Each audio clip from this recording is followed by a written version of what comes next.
সোহাগ দিয়ে যদি করলে আমায় বড়, তবে কেন এমন করে কন্যাকে পর করো? এই যদি হয় নিয়ম নীতি, এই সমাজের বিধান, হাসি মুখে করো বাবা কন্যা সম্প্রদান। তবে কেন কান্না চোখে এখন অনুভূতি? বাবা খেয়াল রেখো তুমি তোমার প্রতি। আমি যাচ্ছি বাবা, আমি যাচ্ছি। চোখ মুছে মুখ তোলো, স্নেহের বাঁধন খোলো।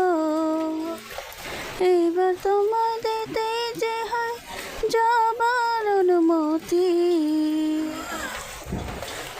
বাবা খেয়াল রেখো তুমি তোমার প্রতি।